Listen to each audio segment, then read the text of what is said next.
Bonjour à tous et bienvenue à l'Institut biblique. On va continuer notre étude aujourd'hui sur le repas du Seigneur. Et on va commencer bien sûr avec une cantique, la B-I-B-L-E. J'aime bien chanter. Il y en a d'autres cantiques, mais j'aime bien chanter la B-I-B-L-E. La B-I-B-L-E, quel livre merveilleux! Et j'y tiens ferme, je crois toujours, la B-I-B-L-E, la Bible. La raison que je chante souvent est la même cantique.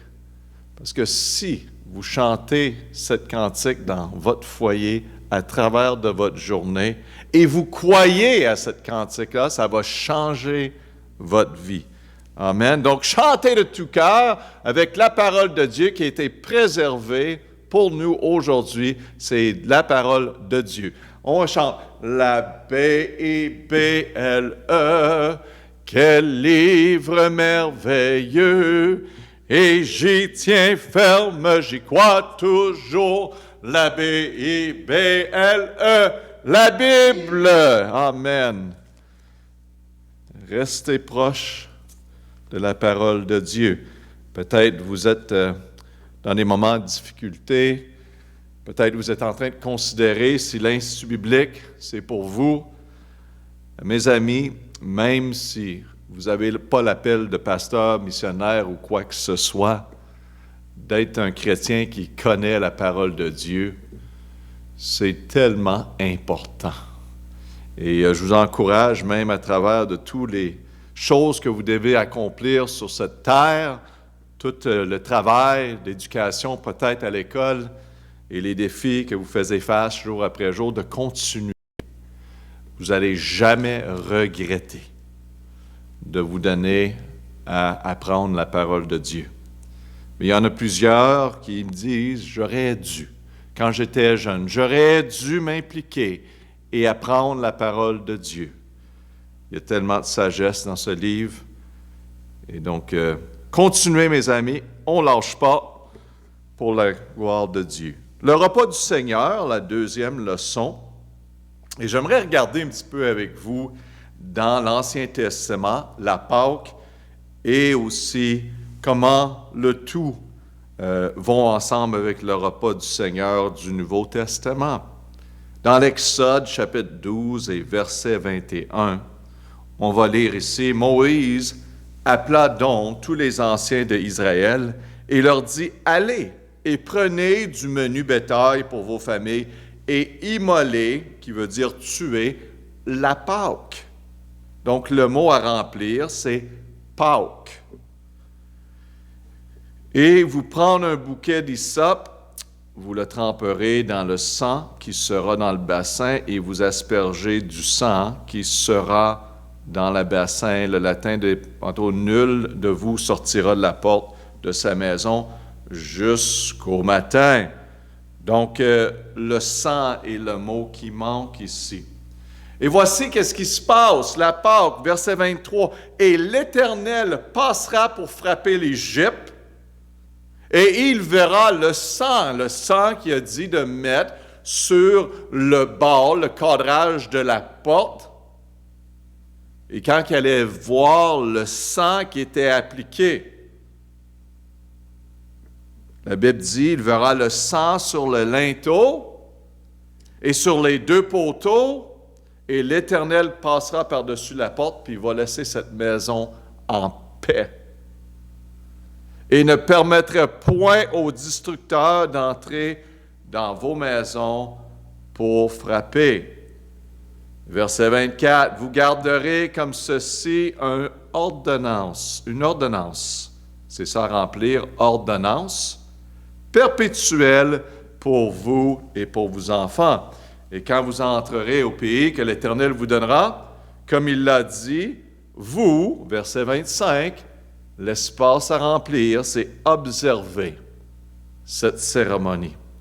Et quand vos enfants vous diront, que signifie pour vous cette cérémonie? Et allez répondrez, c'est le sacrifice de la Pâque à l'Éternel. Pâques à remplir. qui passa par-dessus les maisons des enfants d'Israël en Égypte, et qui frappa l'Égypte, et qu'il préservera nos maisons. Alors le peuple s'inclinait et se prosterna. Donc peut-être certains d'entre vous connaissent ou ne connaissent pas l'histoire, mais la Pâque de l'Ancien Testament est une image du repas du Seigneur du Nouveau Testament. Durant la Pâque, le Seigneur, dans l'Ancien Testament, a retenu, il a passé par-dessus quand il a vu le sang qui était appliqué sur le linteau.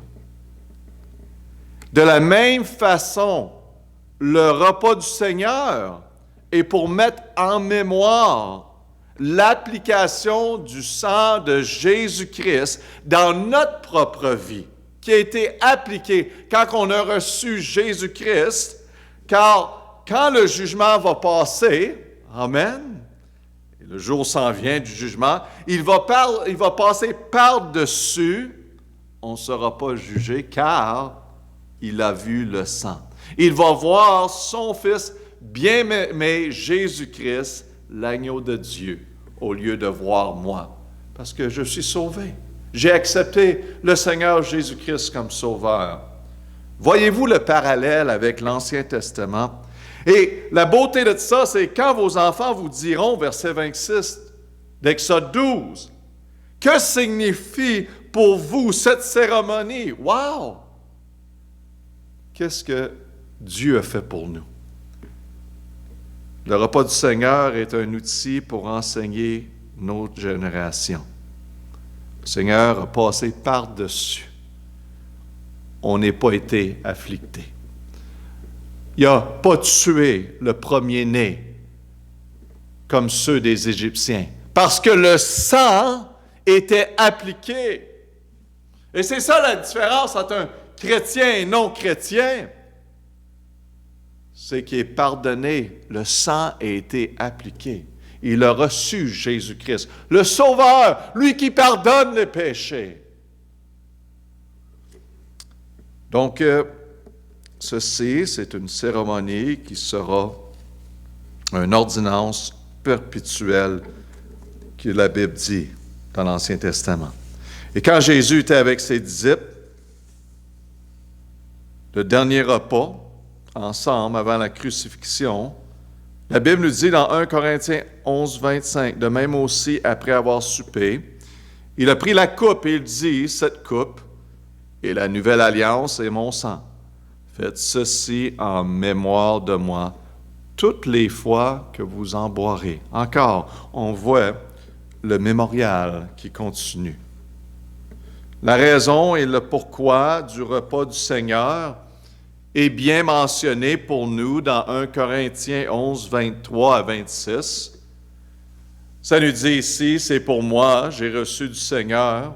Ce que je vais aussi enseigner, c'est que le Seigneur Jésus, la nuit qu'il fut livré, prit du pain. Il est avec ses disciples.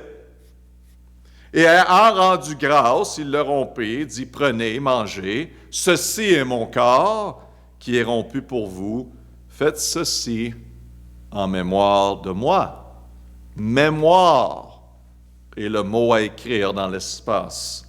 Verset 25, de même aussi, après avoir soupé, il prit la coupe.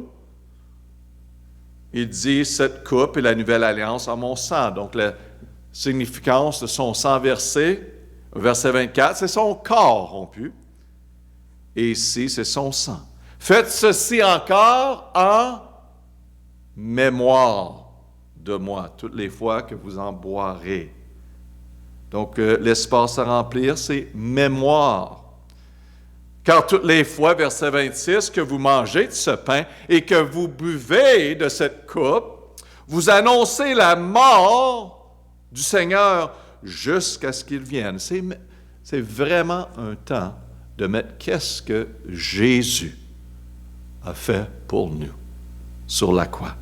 Comme dans l'Ancien Testament, c'était une ordonnance perpétuelle de mettre en mémoire qu'est-ce que Dieu a fait pour les enfants d'Israël. Le repas du Seigneur est de mettre en mémoire qu'est-ce que Christ fait pour nous.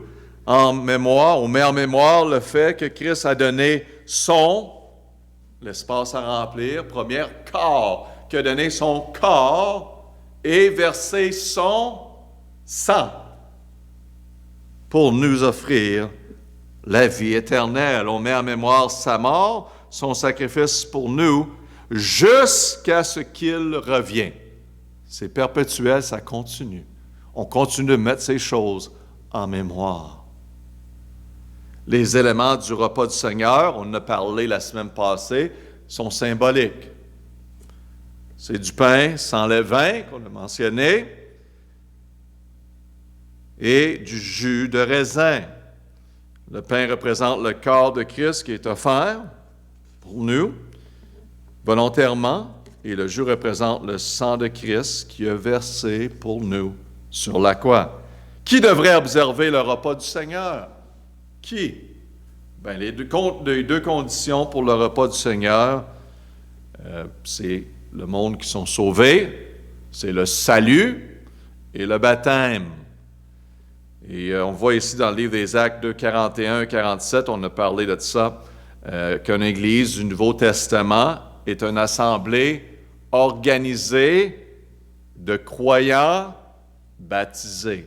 On a vu ça dans leçon 3-4, je crois, que l'Église du Nouveau Testament, c'est une assemblée de croyants qui sont baptisés. Et ceux dont, versets 41 et 47, ceux dont qui reçurent de bon cœur sa parole furent baptisés. Donc on voit le monde qui ont accepté et ont reçu la parole, sont été baptisés, et ce jour-là, environ 3000 à ajouter aux disciples. Verset 47, le livre des Actes 2, louant Dieu et étant agréable à tout le peuple, et le Seigneur ajouta tous les jours à l'Église des gens qui étaient sauvés. Donc, c'est ça les conditions, c'est quelqu'un qui est sauvé, baptisé. C'est la responsabilité de l'Église du Nouveau Testament, de mettre en pratique cette ordonnance du repas du Seigneur. Comme le baptême est une ordonnance de l'Église, c'est que aussi le repas du Seigneur, c'est une ordonnance. Comme exemple, on voit dans 1 Corinthiens 1-2, à qui cette lettre est adressée. De 1 Corinthiens. 1 Corinthiens est adressé à qui? À l'Église.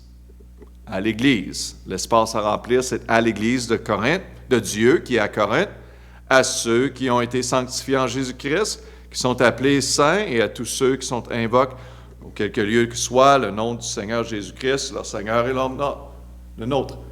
Très important que le Seigneur adresse à travers des Écritures l'Église. Donc, c'est l'Église qui observe le repas du Seigneur. Dans 1 Corinthiens 11, 17, on le voit encore. Or, en ce que je vais vous dire, je vous loue point, c'est que vous vous assemblez. Donc, l'espace à remplir, dans verset 11, 1 Corinthiens 11, 17, c'est en ce que vous assemblez. Le mot « assemblée », on voit c'est un groupe, c'est l'Église, 1 Corinthiens 11, 18. Car premièrement, j'apprends que lorsque vous vous assemblez dans l'Église. Donc on voit ici, c'est l'Église du Nouveau Testament. Ici, il y a des problèmes à Corinthe. Il y avait la division parmi eux. Et regardez bien dans versets 19 et 20, car il faut qu'il y ait des schismes parmi vous, afin que ceux d'entre que vous sont approuvés soient manifestés. Lorsque donc vous, verset 20, encore assemblés dans un même lieu, dans un endroit spécifique, c'est pas partout à travers le monde, dans un endroit, c'est pas tout, on ne fait pas partie d'une église universelle, on fait partie d'une église du Nouveau Testament. Lorsque vous vous assemblez dans un même lieu, ce n'est pas pour manger la scène du Seigneur, car au repas, chacun se hâte de prendre son souper particulier, en sorte que l'un a faim et que l'autre est repu. Verset 22, n'avez-vous pas de maison pour manger et pour boire? Ou méprisez-vous l'Église de Dieu et faites-vous honte à ceux qui n'ont rien? Que vous dis-je, vous louez-je, je ne vous loue point de cela. Donc ici, l'Église de Corinthe ne fait pas les choses de bonne façon et ils sont repris. Verset 27, c'est pourquoi quiconque mangera ce pain ou boira de la coupe du Seigneur et l'espace à remplir, indignement.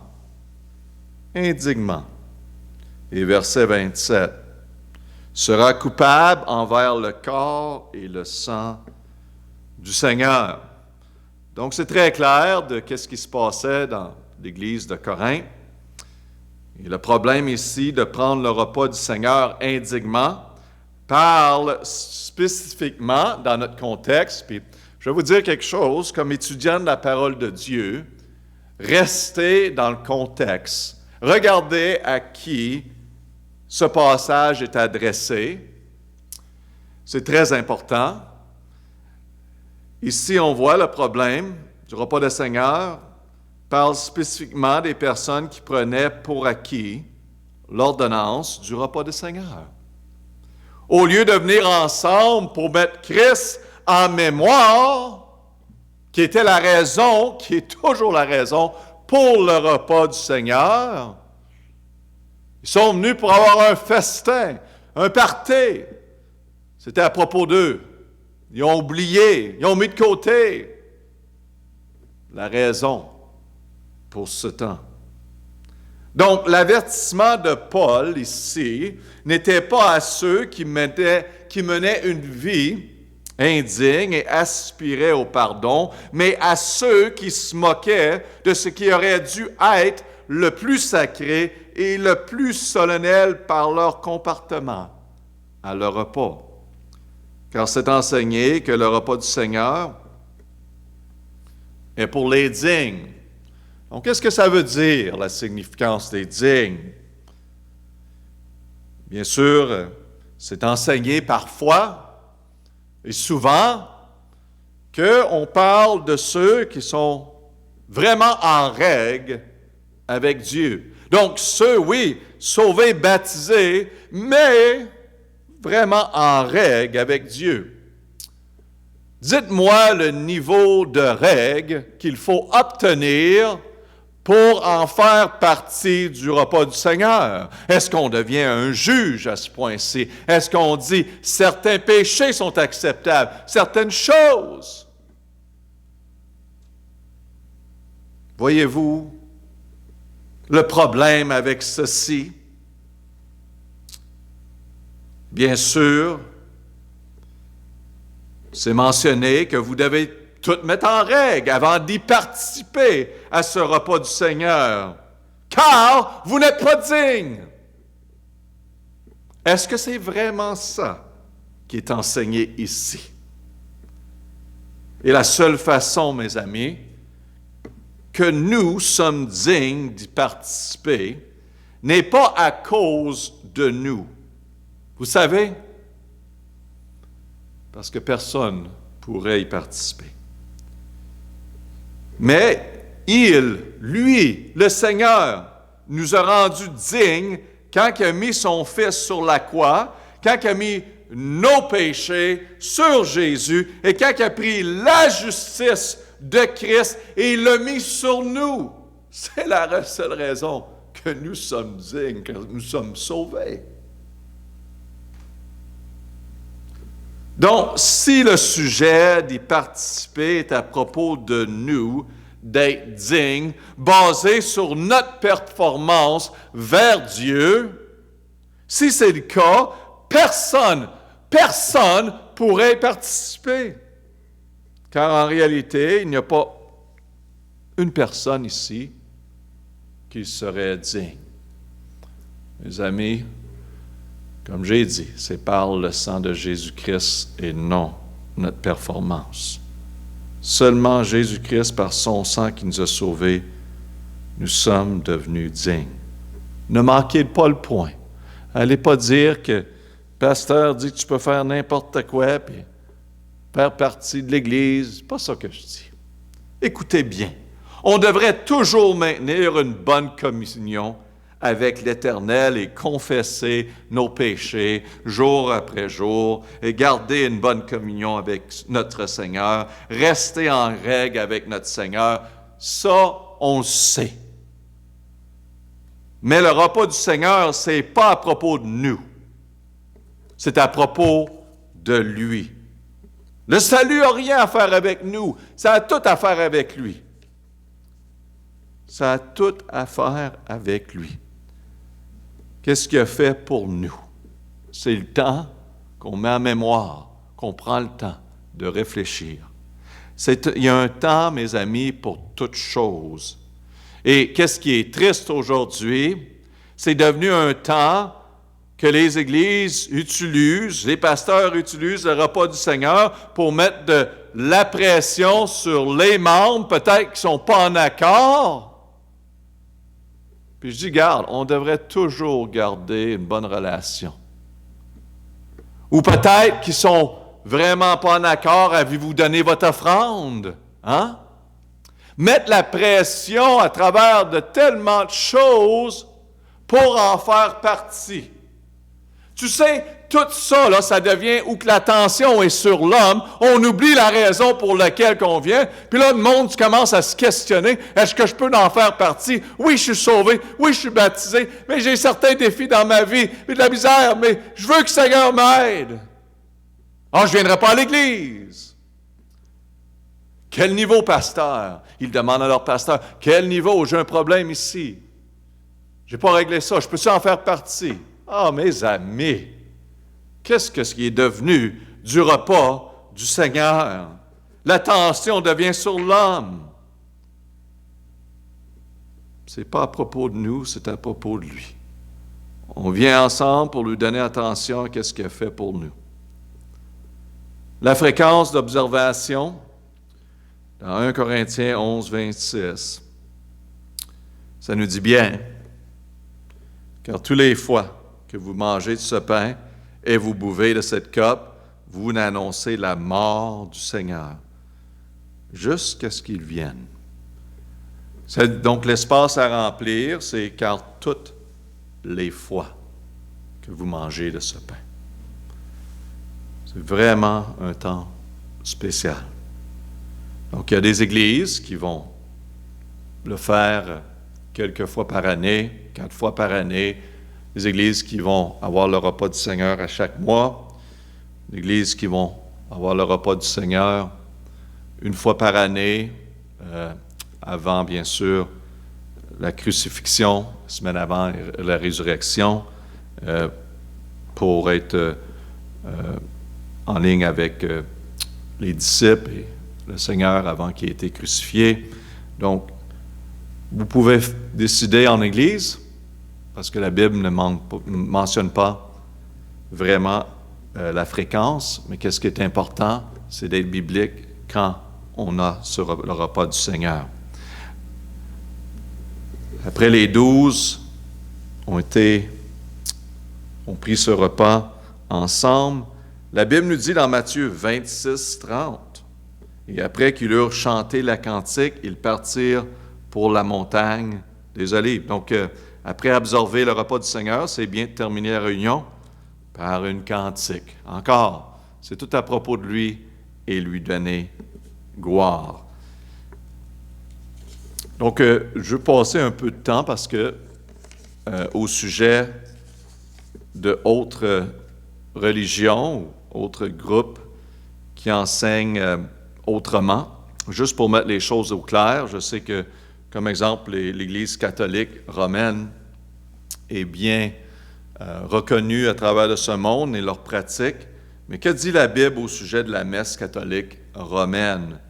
Cette étude est ajoutée ici à cause de la grande confusion concernant la signification et le bénéfice du repas du Seigneur. Donc, je vais mettre les choses au clair. On a déjà parlé de qu'est-ce que c'est bibliquement, mais qu'est-ce qu'on voit à travers des religions et de mettre ça vraiment au clair. Donc, numéro 1, on voit ici, quel enseignement les catholiques romains ont-ils reçu?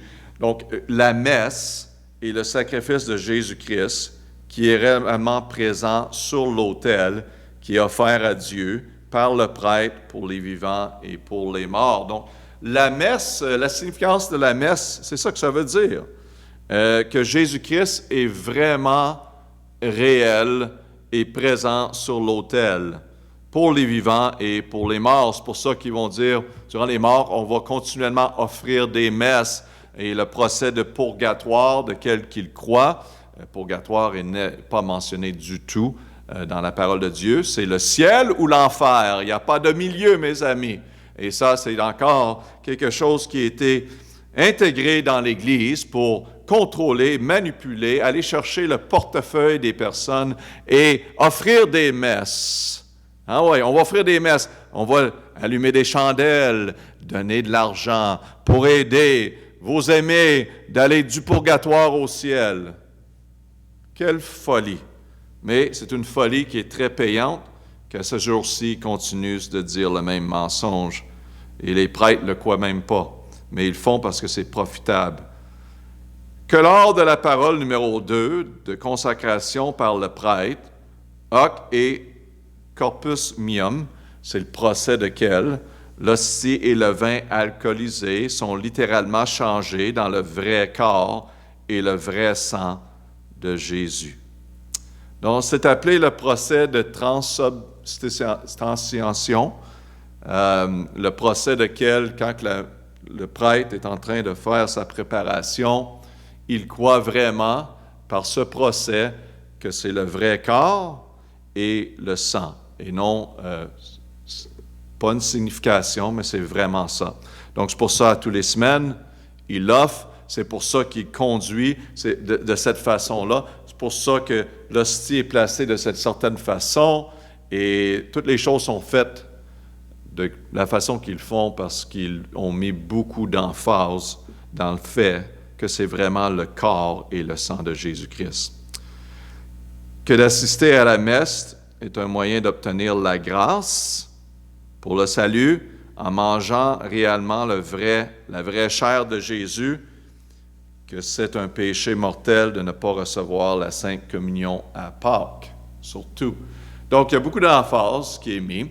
En réalité, comme catholique, on pourrait venir à l'Église, on peut vivre une vie complètement au contraire, n'être pas sauvé bibliquement, n'être pas baptisé bibliquement, et traiter le monde de mauvaise façon toute la semaine, mais venir à l'Église tous les semaines, hein? Mettons notre masque de religion, rentrons, assisons-vous et venons en avant et prenons Jésus-Christ en communion, mettons un sourire et retourner et refaire la même chose et revenir. Vous parlez de la religion de l'homme à son maximum. L'hypocrisie qu'on voit dans le Nouveau Testament que Jésus fait affaire avec. Et c'est cela qui est encouragé, entraîné par cela. Venez seulement à l'Église. Donnez. Faisons la communion. La Sainte Communion à Pâques, comme ils disent, qui va vous aider avec vos péchés. Et à tous les semaines, il faut le faire pour maintenir cette grâce. Et on n'a aucune assurance de notre salut. Comme les Écritures nous enseignent, on a cette assurance-là. Mais eux, c'est continuellement offrir ce même sacrifice. Donc, d'où vient cet enseignement? La doctrine de la transsubstantiation remonte à des écrits du 9e siècle de Pacius Araburtus. Elle a été déclarée une doctrine par le pape Innocent III en 12 1500 en 15, excusez-moi, après Jésus-Christ, au 4e conseil de la Trente.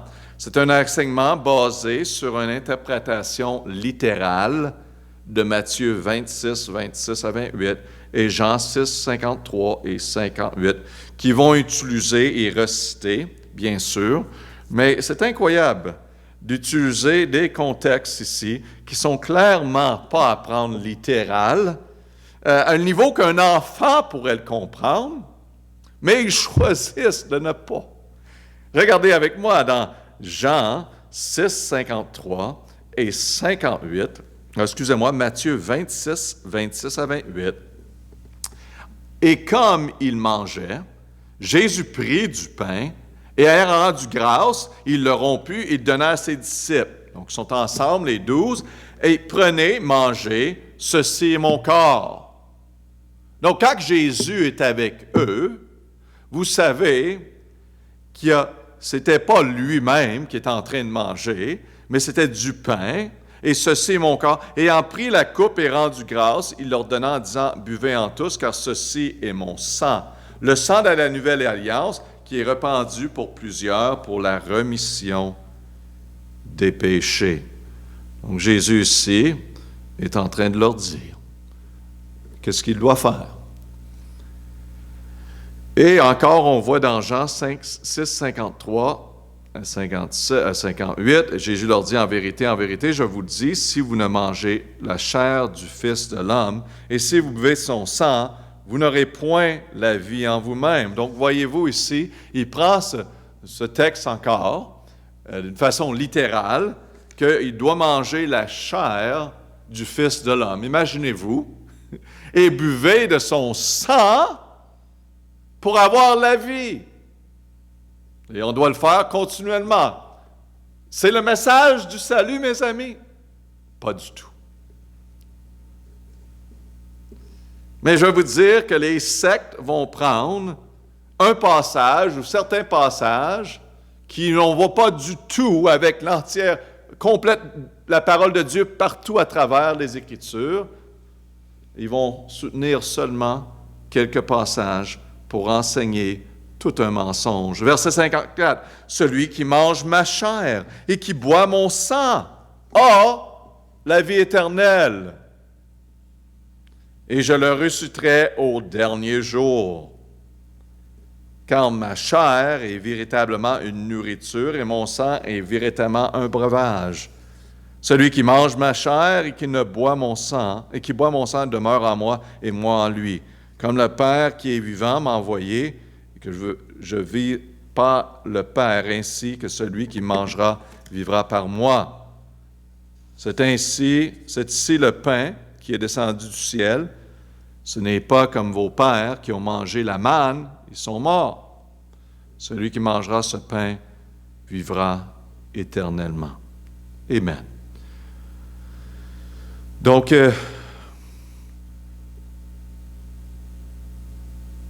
ils prennent l'enseignement littéralement. Que dit la Bible? Bon, manger le sang est interdit par la loi. Si ça serait vraiment le sang de Jésus-Christ, c'est interdit. Et vous pouvez regarder dans Lévitique 17, 10, et bien sûr, comparé avec Matthieu 5, 17, qui dit que la loi, oui, elle n'est pas abolie, que maintenant, en dessous de grâce, on est plus haut niveau, mais Lévitique en parle, que si ça serait vraiment le sang, bon, on ne pourrait pas boire le sang. L'idolâtrie est défendue dans 1 Jean 5, 21 et Exode 24 et 5. Vous pouvez voir, on parle d'idolâtrie. Les catholiques romains ont été enseignés d'adorer l'hostie. Donc, il y a tellement plus d'emphase dans l'Église de Rome sur tous les objets, sur Marie, sur les papes, sur les saints, et peu sur Jésus-Christ. Ça devrait être Jésus-Christ qui est élevé là. Et malheureusement, c'est toutes les autres choses secondaires qui est élevé. Et j'étais 23 ans dans l'Église catholique, j'étais vraiment impliqué. Et j'ai vu plusieurs de ces choses. Et qu'est-ce qui est important, mes amis, c'est pas d'être pris dans la religion, mais d'avoir une relation personnelle avec Jésus-Christ et de suivre sa parole et non suivre la religion qui est établie par l'homme. Et cela peut se trouver dans l'Église catholique comme ça peut se trouver dans une Église baptiste, où que l'homme prend sa place au-dessus de la parole de Dieu. Ça peut se passer n'importe où. Mais ceci, le mouvement de l'Église de Rome est depuis le début.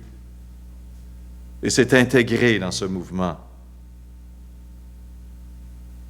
Beaucoup de manipulation et de contrôle. Et ici, Jésus, numéro 3, que dit la Bible. Jésus a parlé symboliquement dans Matthieu 26 parce qu'il était réellement présent. Il était présent. Il parle littéralement. Ceci est mon corps. En voulant dire, ceci représente mon corps, mes amis. C'est pas compliqué. Une interprétation littérale de ce passage, si on fait ça, il faut être constant à travers les autres Écritures.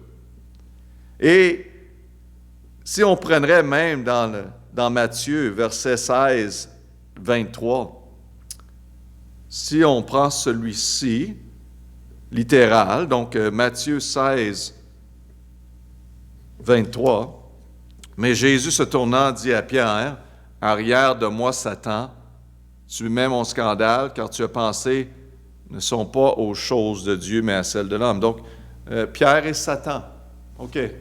Arrière de moi, Satan. Il l'a appelé Satan. Non, littéralement, Pierre et Satan. Non, on sait qu'il ne l'est pas. Que sa pensée, qu'est-ce qu'il faisait, n'était pas de Dieu. Il était motivé par Satan lui-même. On sait. Donc, vous savez, si ça serait pris littéralement, vous savez que les catholiques romains sont également enseignés que Pierre a été le premier pape. Qui prennent cela littéralement. Que le premier pape était le diable. Et il y a beaucoup de vérité là-dedans. Mais on n'ira pas là. Verset 4, Jésus explique dans Jean 6, 53, 58, il explique vraiment qu'est-ce qui se passe ici. Il dit, pasteur, c'est ça, il parle de sa chair, et prendre sa chair, et prendre son sang. Mais Jean 6, 63, il dit, c'est l'Esprit qui vivifie. C'est l'Esprit qui vivifie, qui donne la vie, qui donne cette vie éternelle. La chair ne sert à rien. Voyez-vous, il l'explique. La parole que je vous ai dit, son esprit et vie, c'est pas à prendre littéralement. Il dit, lisez le contexte, continuez, parce qu'on sait à travers les Écritures, ça n'aurait pas de sens de prendre ces passages littéralement, par toutes les choses qui sont mentionnées partout à travers les Écritures. Mais ici, si on lirait un peu plus, on verrait, bien sûr, c'est clair. Là, je te dis, les sectes font juste prendre certains versets et les soulèvent. Faites très attention. Soyez bibliques. Ce passage parle de recevoir Jésus-Christ comment? Spirituellement. Pas par prendre un objet et le mettre dans son corps après semaine après semaine. C'est pas le repas du Seigneur qui enseigne. C'est pas ça du tout. C'est une religion de manipulation, fausseté, tout en utilisant les Écritures et les twister pour leur bien, pour leur profit. Lui qui est métamorphiquement le pain de vie. Dans Jean 6, 51, « Je suis le pain vivant », n'est-ce pas? Qui est descendu du ciel. Si quelqu'un mange de ce pain, il vivra éternellement. Et le pain que je donnerai, c'est ma chair. Je le donnerai pour la vie du monde. C'est symbolique. Comme il a dit à la femme, si tu bois de cette eau, amen, c'était pas l'eau qu'elle buvait. Il parlait de lui-même. Il était l'eau vivante. On comprend. On a les yeux, on a l'Esprit de Dieu en nous. On reconnaît qu'est-ce que Jésus mentionne. Et en finissant, la mort du Seigneur Jésus-Christ est suffisante une fois pour toutes. Le sacrifice continuel et répété de Christ par les prêtres catholiques est vraiment un reniement du travail parfaitement accompli du Seigneur Jésus-Christ. Je finis avec ceci. Quand on fait la messe continuellement, ça veut dire qu'il faut continuellement, par nos œuvres, n'est-ce pas, parce que ça devient une œuvre, le sacrifice de Jésus-Christ qui a été accompli sur la croix, on doit continuellement le refaire. Ça me fait penser beaucoup dans l'Ancien Testament où il devrait continuellement offrir pour les péchés. Et quand Jésus-Christ est venu, c'est fini, tout est accompli. On n'a plus besoin d'offrir ces sacrifices. Mais encore aujourd'hui, à travers la religion, on offre ces sacrifices. Mais la Bible nous dit, très clair, dans Jean 19:30, « Et quand Jésus eut pris le vinaigre qui était sur la croix, il dit, « Tout est accompli. » Et ayant baissé la tête, il rendit l'esprit. Tout accompli. Plus besoin d'offrir ces messes et ces sacrifices semaine après semaine, jour après jour, pour obtenir la vie éternelle. Non. Ah, quelle perte de temps. Tu sais, le monde sont en train de tout le temps nager, puis sont en train de noyer, puis atteignent tout le temps, tous les semaines, tous les jours. Ah, je vais aller à l'église, je vais courir pour obtenir plus de grâce, pour avoir la vie éternelle. Quelle vie effrayante!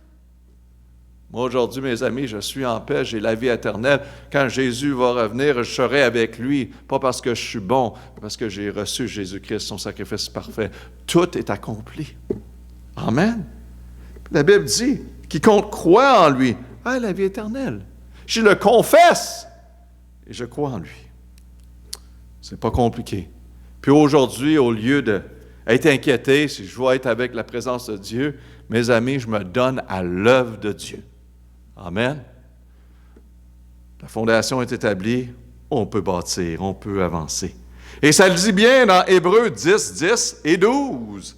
C'est une vertu de cette volonté que nous sommes sanctifiés par l'oblation faite combien de fois? Une seule fois du corps du Jésus-Christ. On n'a pas besoin de continuellement offrir. Ça a été fait une seule fois. De plus, tout sacrificateur se présente chaque jour, faisant le service et offrant plusieurs fois les mêmes sacrifices qui ne peuvent jamais ôter les péchés. Voyez-vous la religion qui offre, l'Église continue à offrir tous les semaines, tous les jours. Ça ne fait rien pour ôter les péchés comme c'est enseigné. Mais verset 12, mais lui, ayant offert un seul sacrifice pour le péché, s'est assis pour toujours à la droite de Dieu. Gloire à Dieu pour cela. Mes amis, c'est merveilleux de connaître le Seigneur Jésus-Christ.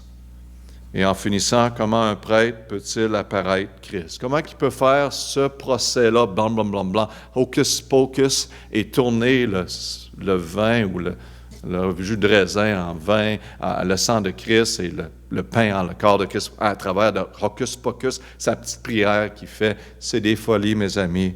Puis c'est là que nous sommes rendus. Parce que toute chose a été créée par lui, Jésus-Christ. All right. Je vous prêche avec conviction.